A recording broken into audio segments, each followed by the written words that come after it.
Começamos hoje o antepenúltimo capítulo do livro do Gênesis. Já estamos no finalzinho, graças a Deus. Os capítulos 48 e 49, poderíamos dizer que são os capítulos das últimas disposições de Jacó. Idoso, bastante idoso, chegou ao Egito, está residindo com seus filhos numa das regiões mais beneficiadas em todos os sentidos, do ponto de vista climático, do ponto de vista da agricultura, do ponto de vista da pecuária, do ponto de vista estratégico também, porque é uma das regiões mais, digamos, até hoje, importantes do Egito, nas proximidades do Rio Nilo, não muito longe do Mar Mediterrâneo, enfim, e agora está chegando a hora do seu desenlace. Os capítulos 48 e 49, então, capítulo 48, sobretudo, descreve a adoção de Efraim e Manassés, filhos de José. Uma iniciativa surpreendente da parte do seu pai, e José aceita. Obviamente que no transcurso da bênção, José vai objetar. José acha que o seu velho pai está talvez fora das suas faculdades, porque ele abençoa o filho mais novo, a bênção mais importante. Mas Jacó não se enganou, não. Ele quis assim. E a história revela que ele estava certo. Foi uma decisão profética. Aliás, o velho Jacó, que ludibriou com a ajuda da sua mãe, o velho pai Isaac, praticamente cego, e ele agora, praticamente cego, vai fazer algo mais ou menos parecido. Vai abençoar não o mais velho, mas o mais novo. O capítulo 49 é o capítulo em que ele já está moribundo, chama todos os filhos ao redor de si e a bênção que é, sem dúvida alguma, a maior profecia do livro do Gênesis sobre nosso Senhor Jesus Cristo. O capítulo 49. O capítulo 50, os funerais de José, os funerais de José. Jacó morre no capítulo 49. O capítulo 49 descreve a morte de Jacó, ou Israel, no capítulo 49, e o capítulo 50, a morte de José, cujos restos mortais vão ser levados quando Moisés, liderando o povo em direção à terra prometida, sair do Egito, ele, juntamente com o povo hebreu. Ele não vai entrar, mas vai caber a Josué, na cidade de Siquém, a Sicar, no tempo de Jesus, que no episódio da Samaritana, a Samaritana foi buscar água no poço de Jacó, exatamente. Muito bem, capítulo 48. Depois disso, vieram anunciar a José: teu pai está doente. Tomou então com ele seus dois filhos, Manassés e Efraim. O depois disso, por suposto, é tudo aquilo que é descrito no capítulo 47. José recebe toda a sua família, que vem de Canaã, com o seu velho e idoso pai. Os 5 irmãos se apresentam diante de Faraó com José. Depois, um encontro à parte de José com o seu velho pai, com o Faraó, um encontro muito breve. A autorização de Faraó para que a família toda habite nessa região privilegiada. Bem, então vieram anunciar a José: teu pai está doente. Repare que não é a primeira vez que Jacó está na iminência de morrer. Já no capítulo 47, versículo 29, a gente viu essa cena. Ele correu risco de morte, mas não morreu.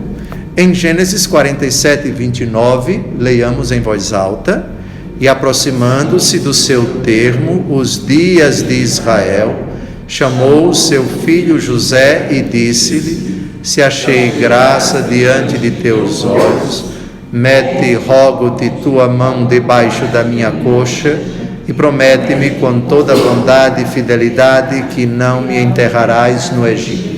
E o que se segue não precisamos comentar, isso já foi visto no final da aula passada. Aqui ele tem outra manifestação de que está chegando ao fim, mas ainda não vai morrer. A morte de Jacó só vai ser descrita no capítulo 49, depois daquela famosa bênção: teu pai está doente. E ele leva consigo o que parece nessa época ainda serem dois garotos, dois rapazolas, meninos adolescentes, Manassés e Efraim. Manassés, palavra que significa aquele que fez esquecer. Lembram que José teve 2 filhos, ele se casou com a filha de um sacerdote chamado Potifar. Lembram disso? E a etimologia de Manassés, aquele que fez esquecer. Efraim significa frutífero. A etimologia nós já vimos. Bem, eu penso que o versículo 1 era isso que tínhamos para comentar. Vamos ao versículo 2. Jacó foi avisado disso. Eis, disseram-lhe, que o teu filho José vem te ver. Israel, reunindo suas forças, assentou-se no seu leito. Repare como primeira observação, o que talvez seja um indício de que aqui tivemos 2 mãos. Aliás, os estudiosos dizem que o capítulo 48 tem uma mescla de fontes. Tem, de um lado, as fontes Javista e Eloísta, versículos de 1 a 2 e de 8 a 22, e a fonte sacerdotal, versículos de 3 a 7. Não é o momento de recordarmos a questão das fontes, porque já falamos tanto das fontes, que são, digamos assim, escolas de escritores que, inspirados pelo Espírito Santo, evidentemente em épocas diversas, escreveram sobre o mesmo acontecimento, e muito mais na frente, uma outra mão ou outras mãos fizeram o que nós entendemos por uma colcha de retalhos. Já falei tanto disso que não é conveniente repetir mais. Então, uma hora ele é chamado de Jacó, outra hora é chamado de Israel. Sabemos qual foi o momento que o nome de Jacó foi mudado para Israel? No episódio de Betel, quando ele lutou com o anjo. O episódio que marcou a mudança para sempre do nome de Jacó, Israel. Então, o velho Jacó é informado. Aliás, esse texto tem um paralelo com Gênesis 47, 31. Gênesis 47, 31, José jurou-lhe, e Israel prostrou-se sobre a cabeceira de sua cama.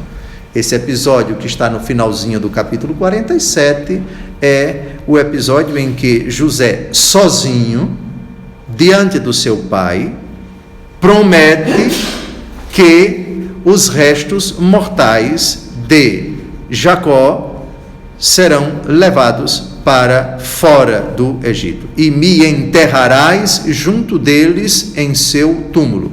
É o desejo do velho Jacó de ser enterrado em Macpela. A gruta de Macpela é em Hebrom, mas José vai ser enterrado em Siquém, não em Hebrom. Hebrom estão Abraão, Isaac, Jacó, Rebeca, Sara, etc. Bem, Jacó é avisado, e ele reúne suas forças e se assenta no seu leito. Ele já tem uma intenção bem clara. Ele quer adotar os filhos de José. Ele não quer mais que esses 2 meninos sejam seus netos, e para isso vai dar uma bênção toda especial. Eles vão deixar de ser netos para se tornarem filhos de Jacó. Versículo 3. E disse a José: o Deus Todo-Poderoso apareceu-me em luz na terra de Canaã e abençoou-me. vamos continuar até o versículo 7, porque é toda a dissertação de Jacó para o seu filho. Disse-me: eu te tornarei fecundo e te multiplicarei até fazer de ti uma assembleia de povos, e darei esta terra à tua posteridade em possessão eterna.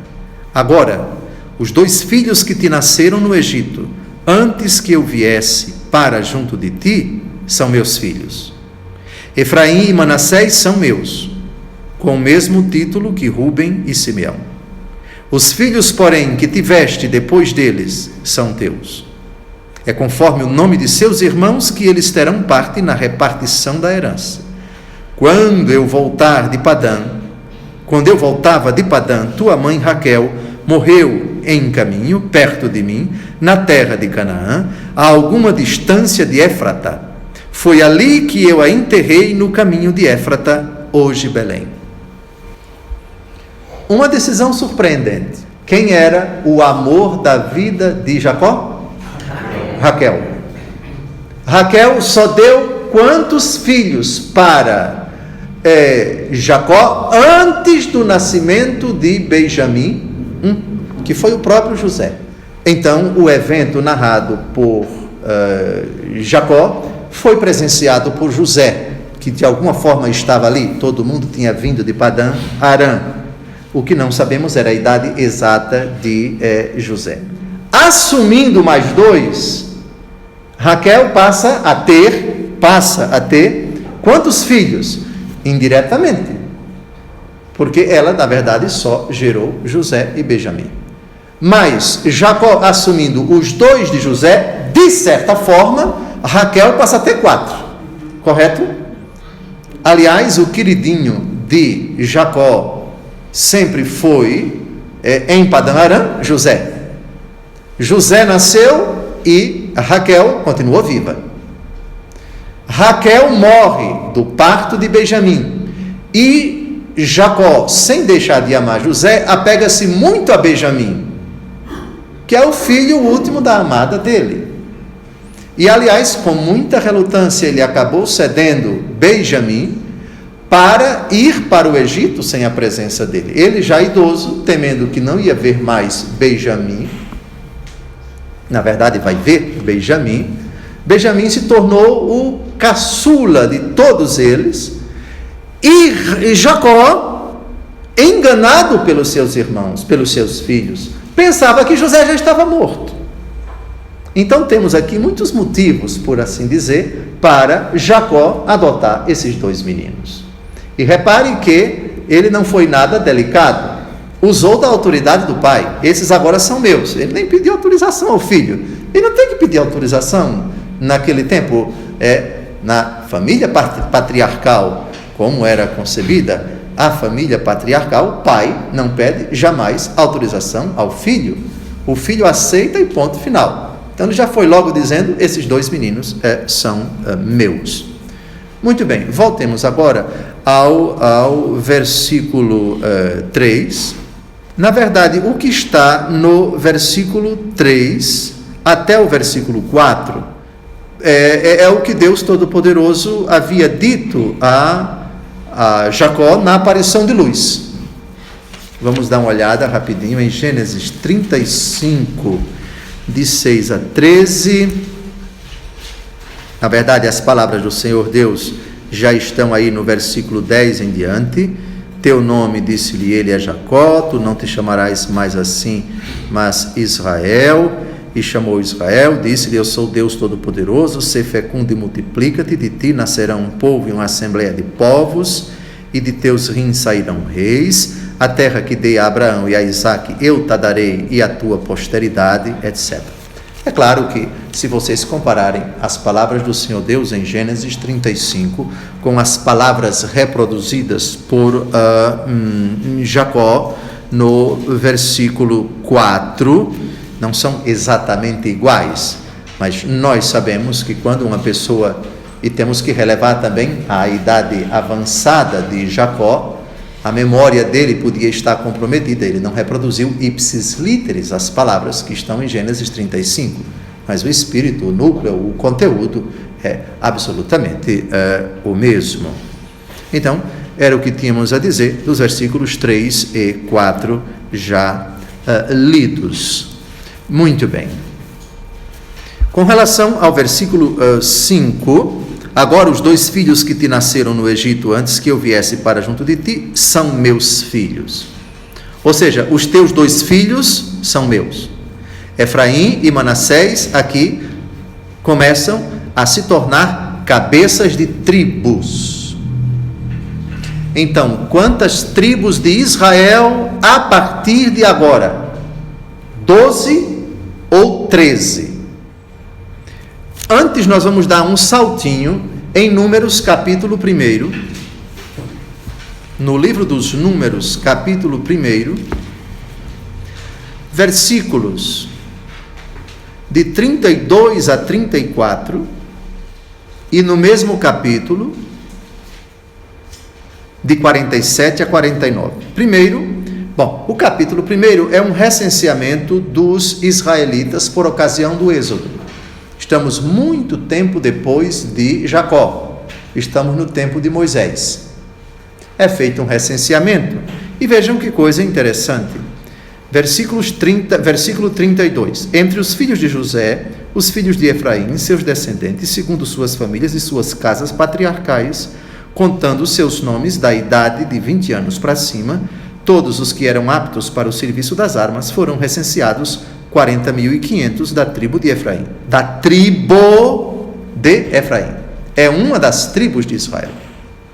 Dos filhos de Manassés, seus descendentes segundo suas famílias e suas casas patriarcais, contando seus nomes da idade de 20 anos para cima, todos os que eram aptos para o serviço das armas, foram recenseados 32.200 na tribo de Manassés. Tribo de Manassés. É uma das tribos. Agora vamos dificultar as coisas um pouco, porque as coisas fáceis não são boas. Veja o versículo 47. Lembram que Levi é uma das tribos de Israel, é um dos filhos de Jacó. Quanto aos levitas, porém, não foram contados com os demais, segundo suas tribos patriarcais. O Senhor havia dito com efeito a Moisés: não farás o recenseamento da tribo de Levi, nem porás a soma deles com os filhos de Israel, porque a tribo de Levi vai ficar responsável pelo templo, pelo serviço sacerdotal, pelo culto, pelo sacrifício, etc. Então agora vejam, tire Levi, 11, e coloque 2 filhos de José. Então você tem 13. Ocorre que na bênção de Jacó, no capítulo 49, nem Efraim nem Manassés estão presentes. José é abençoado.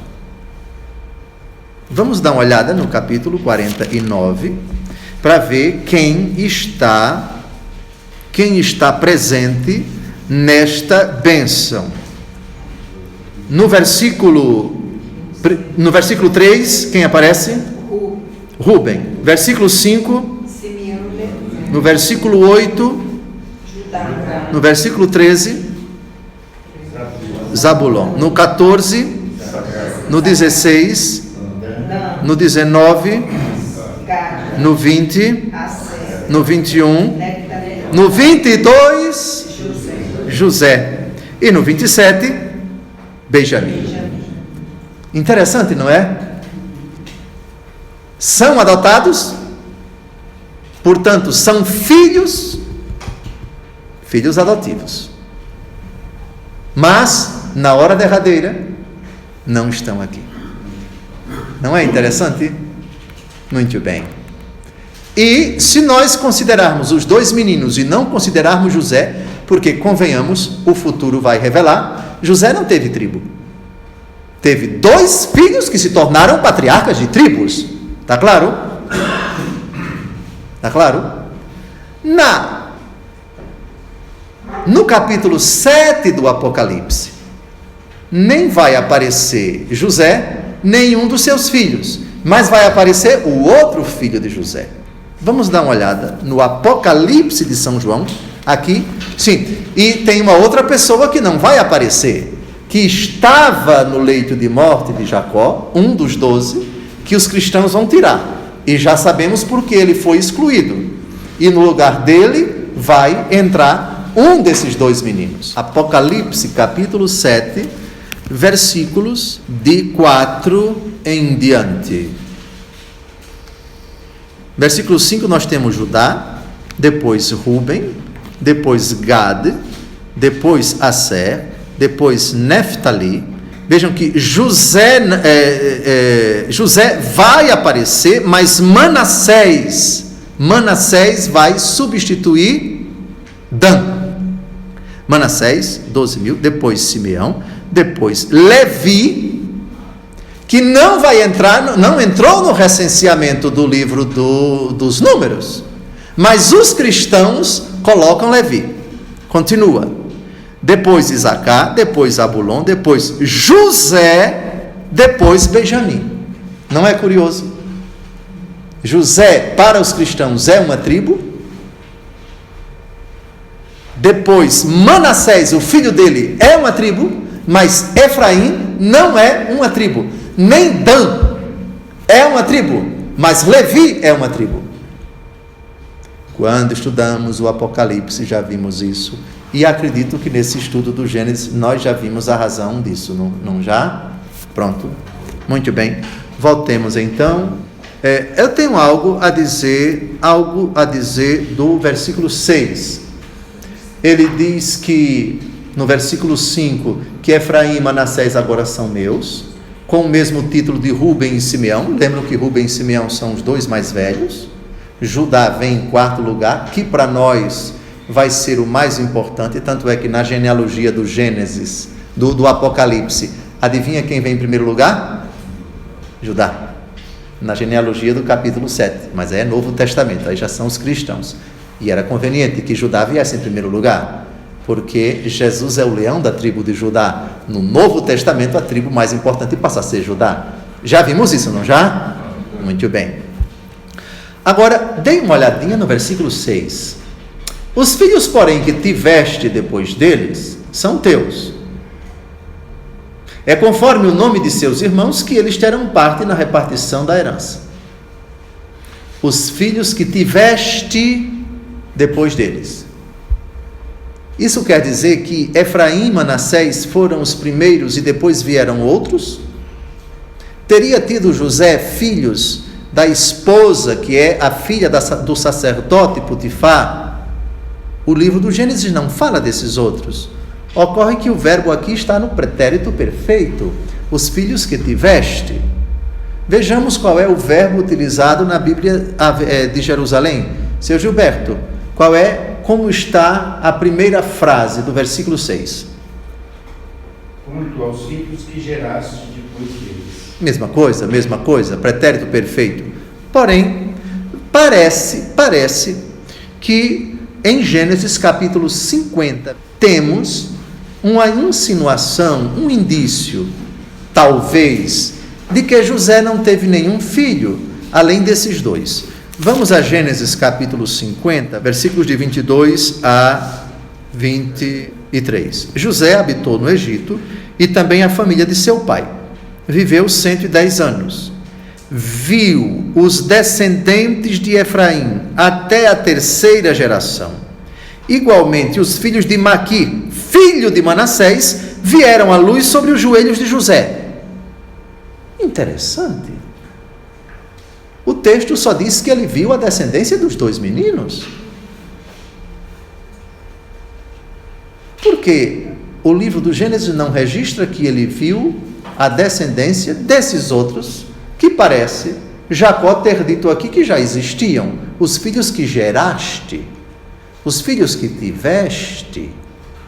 Teria ele tido filhos bastardos, diríamos assim? Teria tido ele filhos de escravas, de concubinas, ou de outras mulheres não registradas no livro do Gênesis? para que se tornasse plausível o que Jacó, Israel, disse no versículo 6, os filhos que tiveste depois deles são teus, essas dúvidas elas vão perdurar, porque não sabemos como responder com exatidão. Está claro? Quer dizer, claro que não está claro, é evidente que não está claro, está obscuro. Versículo 7. Quando eu voltava de Padã, tua mãe Raquel morreu em caminho. É somente para recordar que esse episódio é narrado em Gênesis 35, de 16 a 20. Não é preciso voltar para a narrativa do parto doloroso que redundou na morte de Raquel. O parto quando nasceu Benjamim. Bem, isso no versículo 7. Vamos ao versículo 8. Israel viu os filhos de José e disse: quem são estes? Viu os filhos de José. Parece que ele viu, mas não enxergou direito. Por quê? Por causa do versículo 10.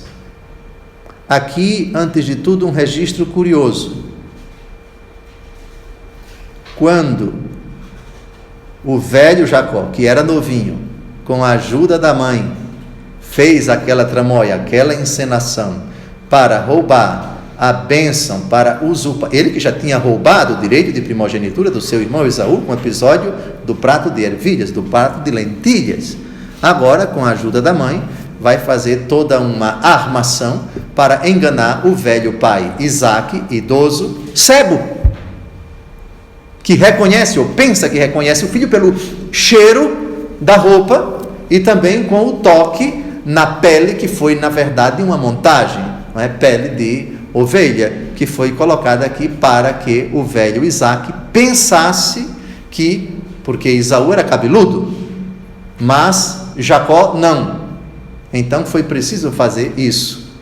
O velho pai cego, e agora ele está praticamente cego. Então ele vê os meninos, mas não os reconhece bem. Quem são estes? José quase cego. Versículo 9. São, respondeu José, os filhos que Deus me deu aqui. Faze-os aproximarem-se, para que eu os abençoe. Então ele já havia falado dos meninos.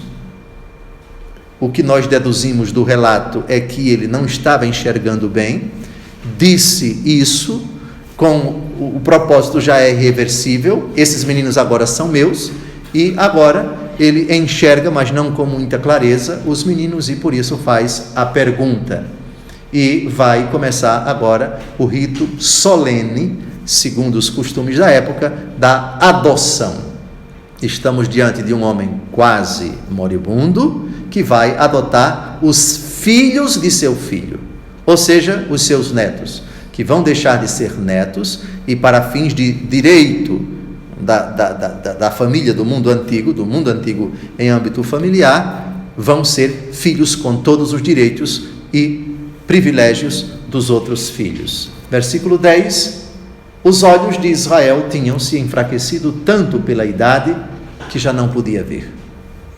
José fê-los aproximarem-se dele, e Israel, tomando-os em seus braços, beijou-os.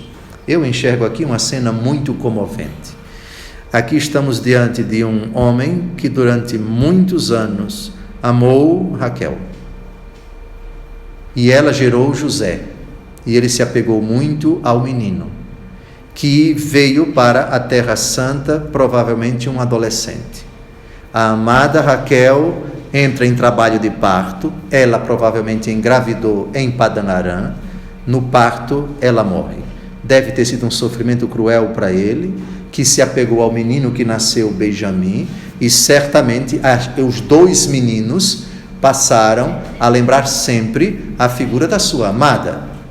Depois vem o episódio da raiva dos irmãos contra o menino, e ele foi enganado durante muitos anos, porque os seus irmãos, os irmãos de José, fizeram o pai pensar que ele havia sido devorado por animais, quando na verdade foi vendido e como mercadoria para o Egito, e só muitos anos depois ele descobre que o menino está vivo, e Benjamim, que cresceu com ele. Obviamente só Benjamim, enquanto não se encontrou com José, lembrava a sua falecida esposa, e agora nós temos essa iniciativa que é bem plausível, vem à mente a saudade, a memória, o saudosismo da sua amada esposa, e como aqueles que são dois rebentos do primeiro que veio do ventre da única mulher que ele amou. É tudo muito, muito comovente, é tudo muito bonito. Saber que no fim da vida essa decisão era mais do que esperada, e mais uma prova, no meu entendimento, do imenso amor que marcou o casamento dele com Raquel.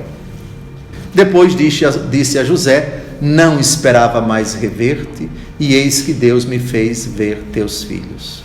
Repare que felicidade. Ele não nutria mais nenhuma esperança, já tratava José como um morto.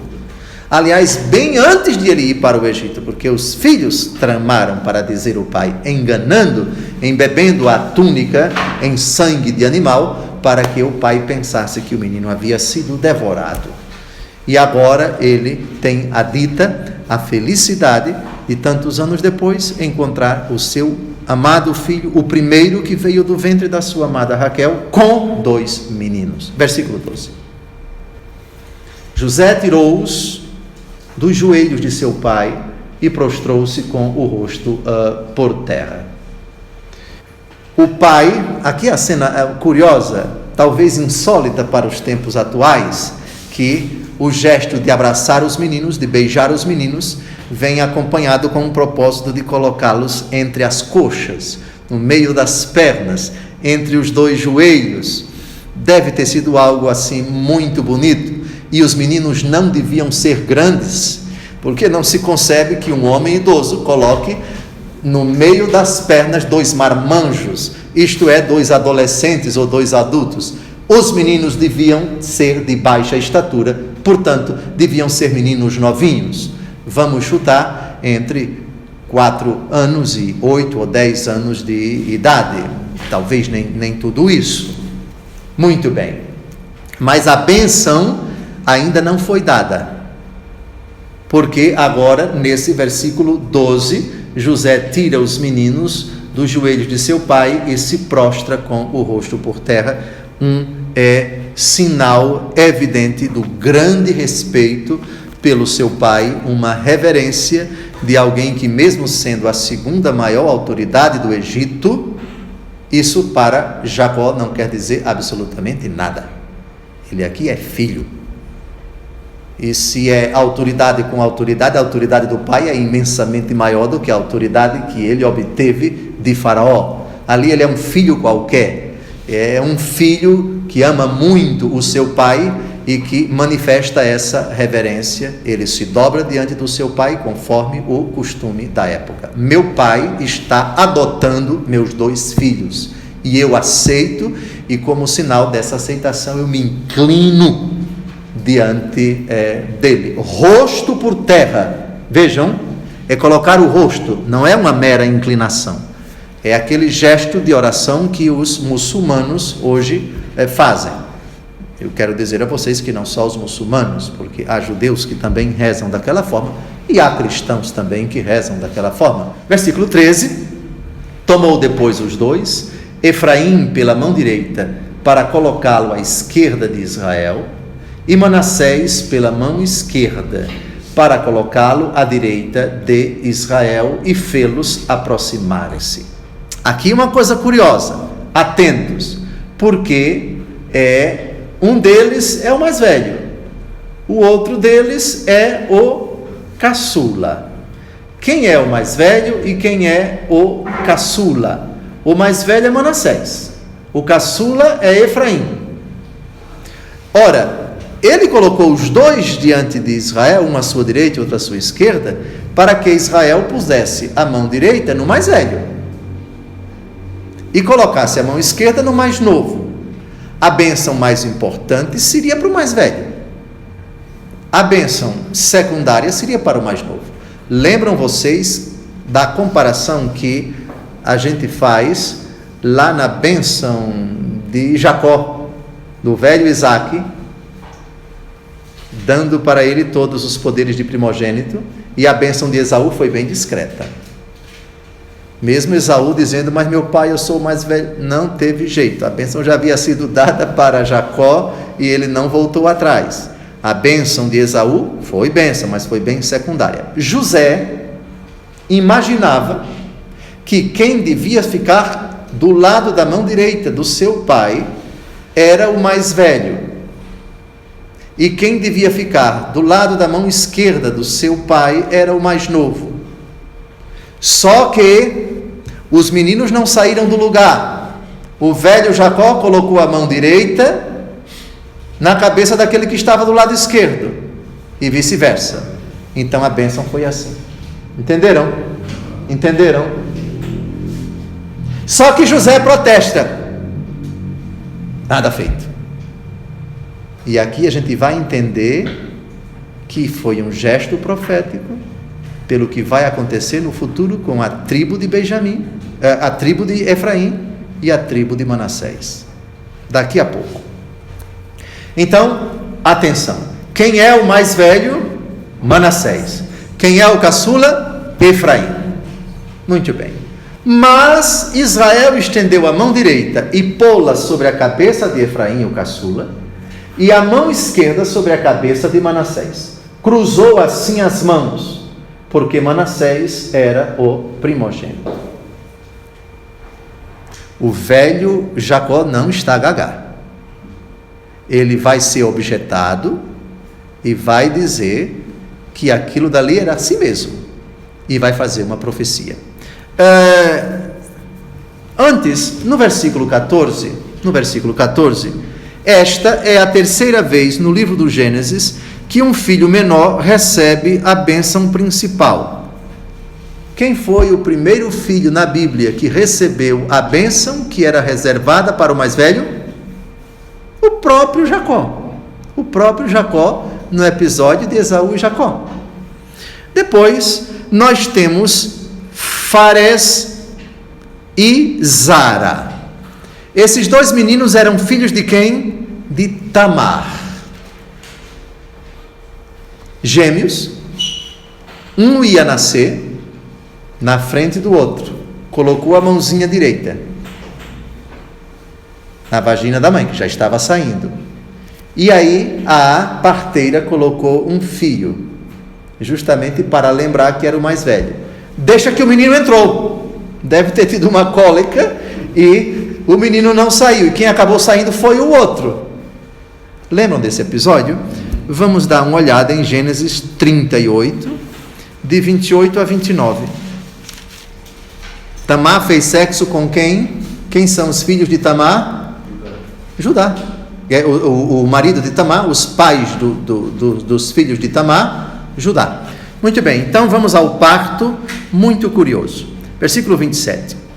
E na ocasião de dar à luz, eis que ela trazia 2 gêmeos no seu ventre. No parto, saindo uma mão, a parteira tomou-a e atou nela um fio vermelho, dizendo, este é o que saiu primeiro. Mas como ele retirasse a mão, saiu seu irmão. Que brecha fizeste? Exclamou a parteira, que a brecha esteja sobre ti. E chamou-lhe Fares. Em seguida veio seu irmão, com um fio vermelho atado na mão. Deu-se-lhe o nome de Zara.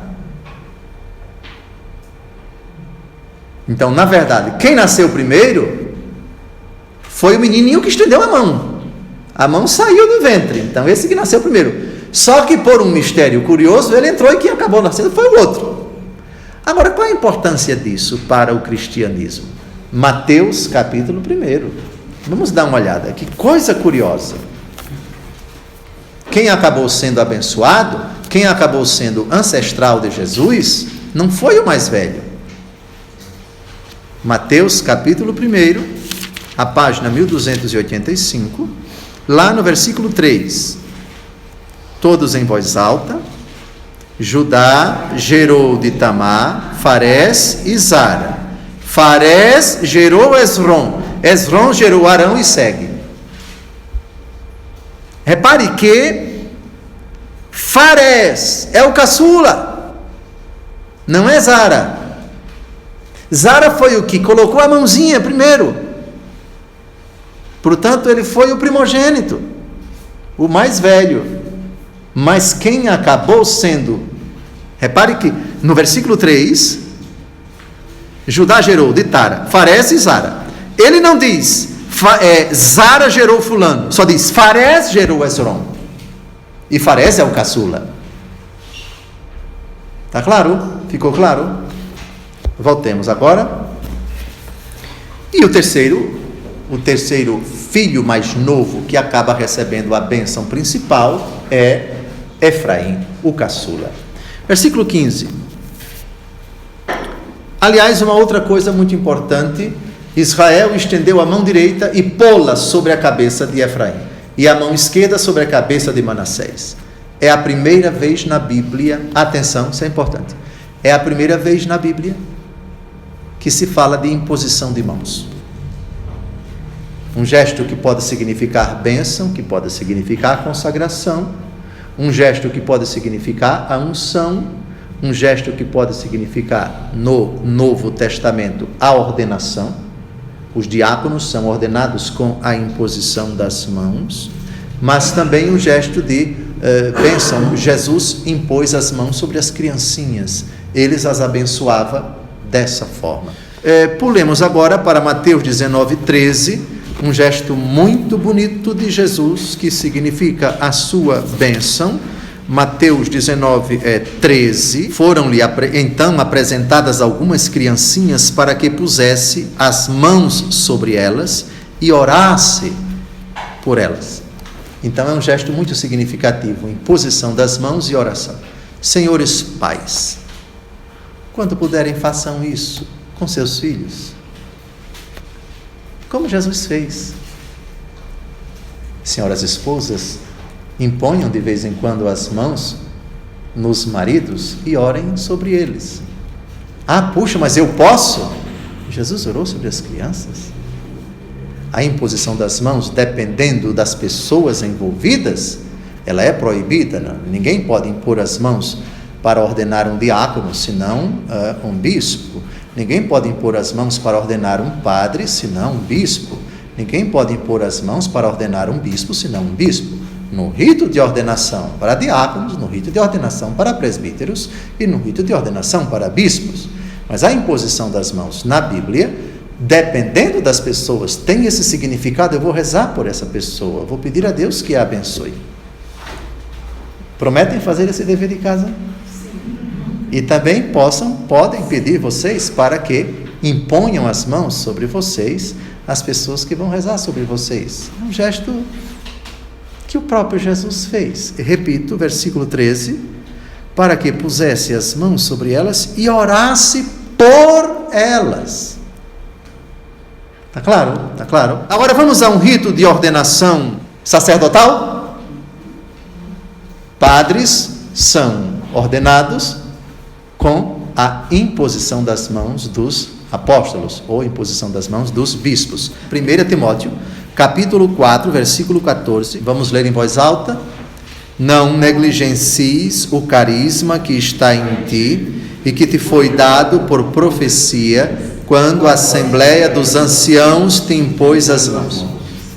Então aqui é um rito de ordenação, é um rito de consagração, o sacramento da ordem, o que hoje nós chamamos de 2º grau. Muito bem, então, somente para lembrar esse rito da imposição das mãos que aparece pela primeira vez no versículo 14.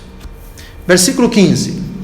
Israel abençoou José dizendo: o Deus em cujo caminho andaram meus pais Abraão e Isaque, o Deus que tem sido o meu pastor durante toda a minha vida até este dia, o anjo que me guardou de todo mal, abençoe estes meninos, seja perpetuado neles o meu nome e o de meus pais Abraão e Isaque, e multipliquem-se abundantemente nesta terra.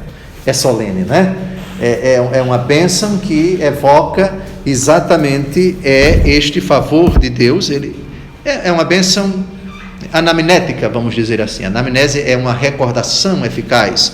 Ele recorda o Deus que atuou na sua vida, o Deus dos seus pais, o Deus de Abraão, o Deus de Isaac e o Deus que há de acompanhar a vida dos seus descendentes, o Deus que o preservou de todo o mal, que ele seja perpetuado no nome desses meninos e que eles se tornem fecundos. O tema da fecundidade sempre aparece na promessa que Deus faz a Abraão, várias promessas, nas promessas que Deus faz a Isaac, várias promessas, e as promessas que Deus fez a Jacó, várias promessas. Tudo isso está contido nesta bênção significativa. Agora vamos à tentativa de José de reverter a bênção, que aliás já foi dada, não é? Lembrem-se, com as mãos cruzadas. Versículo 17, vendo José que seu pai tinha colocado a mão direita sobre a cabeça de Efraim, que é o caçula, contrariou-se e tomou a mão de seu pai para removê-la da cabeça de Efraim para a cabeça de Manassés. Talvez pensando que o pai estava fora de si. A memória dele já não era tão clara, ou o pai pelo menos havia se equivocado. Não. O pensamento era bem este. A bênção foi intencional. A bênção mais importante que vem com a mão direita é para o caçula. Jacó não se equivocou. Tanto é que o versículo 18 diz: e disse-lhe: não assim, meu pai, é este aqui o primogênito. Põe tua mão direita sobre sua cabeça. Versículo 19, seu pai, porém, recusou. Eu sei, meu filho, disse ele, eu sei. Ele também se tornará um povo e será grande, mas seu irmão mais novo crescerá mais do que ele, e sua posteridade tornar-se-á uma multidão de nações. Aqui é uma profecia. Agora nós vamos lá para frente para perceber que a tribo do mais velho, Manassés, vai se tornar no primeiro momento mais numerosa, no tempo de Moisés, mais numerosa do que a tribo de Efraim. Só que a tribo de Efraim vai se tornar mais poderosa e a tribo de Manassés mais na frente, por um pecado que ela vai cometer, vai se dividir. Sobretudo no episódio da destruição do Reino do Norte. Vamos, por favor, a Números, capítulo 26. Vamos ver no recenseamento que foi feito por ocasião da saída do povo do cativeiro do Egito, muitos séculos depois do velho Jacó. Versículo 34. Estas são as famílias de Manassés. Seus recenseados foram 52.700. Vejam quantos eles eram quando saíram do Egito, está claro?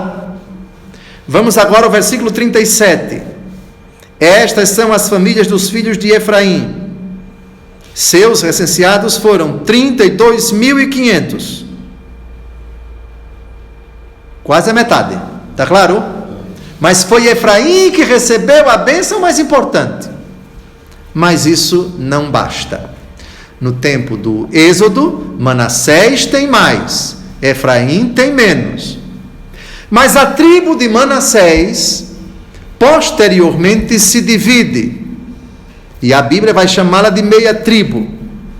E mais, por ocasião do cisma de Israel, quando Israel se dividiu em dois reinos, Reino do Norte, capital Samaria, Reino do Sul, capital Jerusalém. Em 721, com Senaqueribe, rei da Assíria, ele invade o Reino do Norte, manda os hebreus para o exílio, ou eles fogem, e os que ficam vão acabar, digamos assim, se casando com colonas, mulheres pagãs, e a tribo de Manassés que fica lá vai perder a sua identidade, vai se assimilar ao povo do novo ambiente, vai se paganizar e vai cometer pecados e vai praticar a idolatria. Primeiro livro das Crônicas, capítulo 5, de 23 a 25.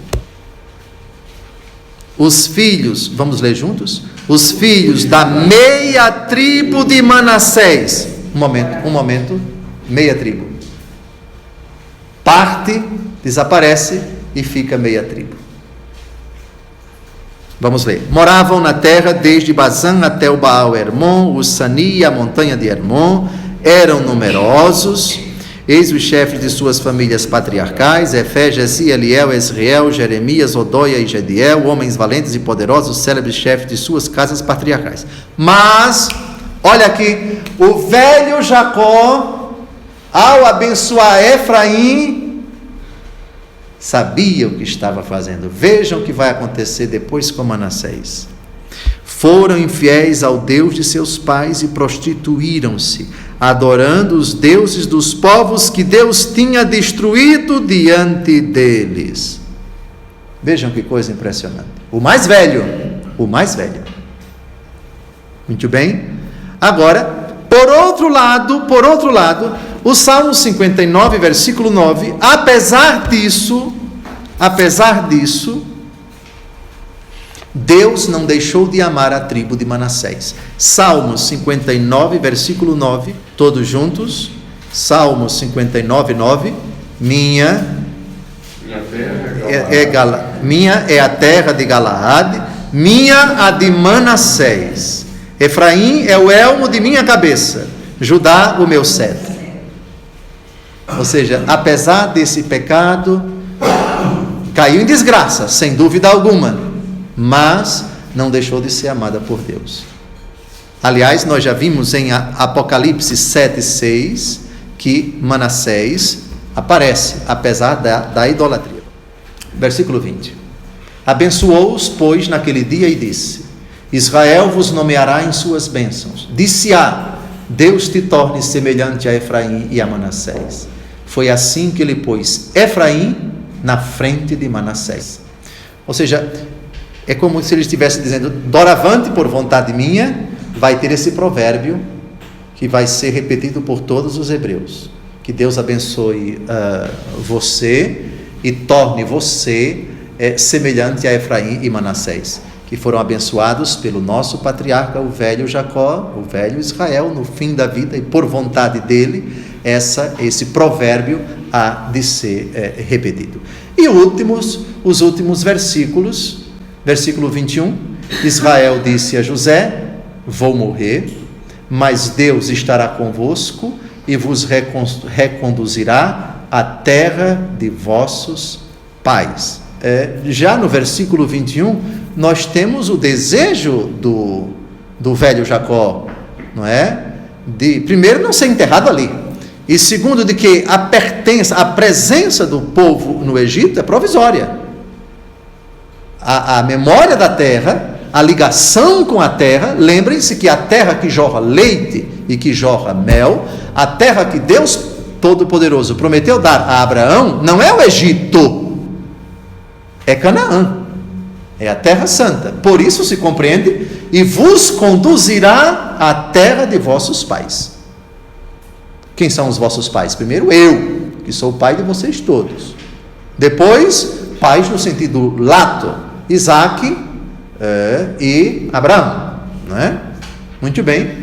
E agora vejam o versículo 22: dou-te a mais que teus irmãos, uma porção que conquistei aos amorreus com minha espada e meu arco. Que porção é esta? A cidade de Siquém. Lembram vocês que quando ele veio de Padã Arã, ele parou em Siquém antes do episódio de Dina? Lembram que ela foi estuprada? Ele, conversando com os amorreus, comprou uma terra. Vamos dar uma olhada, por favor. Gênesis 33, de 19 a 20, a partir do versículo 18. De volta de Padã Arã, Jacó chegou sem contratempos à cidade de Siquém, na terra de Canaã, e acampou diante da cidade. Comprou por 100 moedas de prata aos filhos de Emó, pai de Siquém. Siquém é quem vai estuprar Dina, não é? O pedaço de terra onde havia levantado sua tenda. Levantou aí um altar, ao qual chamou El, Deus de Israel. Lembram dessa terra? Lembram? Muito bem, que fica a cerca de o quê? 60 quilômetros de Jerusalém, atual Sicá, atual Nábulos, é a Sicá do tempo de Jesus, não é? Bem, agora dê uma olhadinha direito no versículo 22, que ele diz que a porção que ele conquistou dos amorreus foi com espada e arco, mas aqui se diz que ele comprou. Afinal de contas, ele comprou ou ele conquistou com arco? Há contradição? Talvez não haja contradição. Os estudiosos aqui propõem a seguinte explicação. Lembram que ele passou um período de tempo em Siquém e depois desceu para a Bersabeia, para Hebrom, para aquela região. Provavelmente, os amorreus da região invadiram a terra e ele, mas na mesma linha de Abraão, que era um guerreiro, lembram da luta dos 318 contra Codorlaomer para resgatar o seu sobrinho Ló, ou seja, um povo de guerra, um povo de briga. Então, provavelmente, essa é uma das hipóteses, que ele precisou reconquistar o que era dele com espada e com arco. Ou seja, foi uma conquista, uma reconquista. Ou seja, eu fui retomar aquilo que é meu. Por isso, eu precisei conquistar aquilo que eu comprei com a batalha, já que eles invadiram o que não era deles, e eu precisei batalhar. Bem, parece-me que nós chegamos ao final do capítulo 48. No próximo encontro, talvez o capítulo mais importante do ponto de vista das profecias no livro do Gênesis, porque é o desenlace da vida do velho Jacó. Aqui temos a bênção de Jacó, e cada filho vai ser abençoado com palavras bem específicas. E a bênção que mais nos interessa, talvez uma das bênçãos mais demoradas de todos os 12, é a bênção de Judá. Judá, de cuja tribo virá nosso Senhor e Salvador Jesus Cristo. Uma santa e abençoada semana. Na próxima semana, sábado que vem, se Deus quiser, estaremos aqui.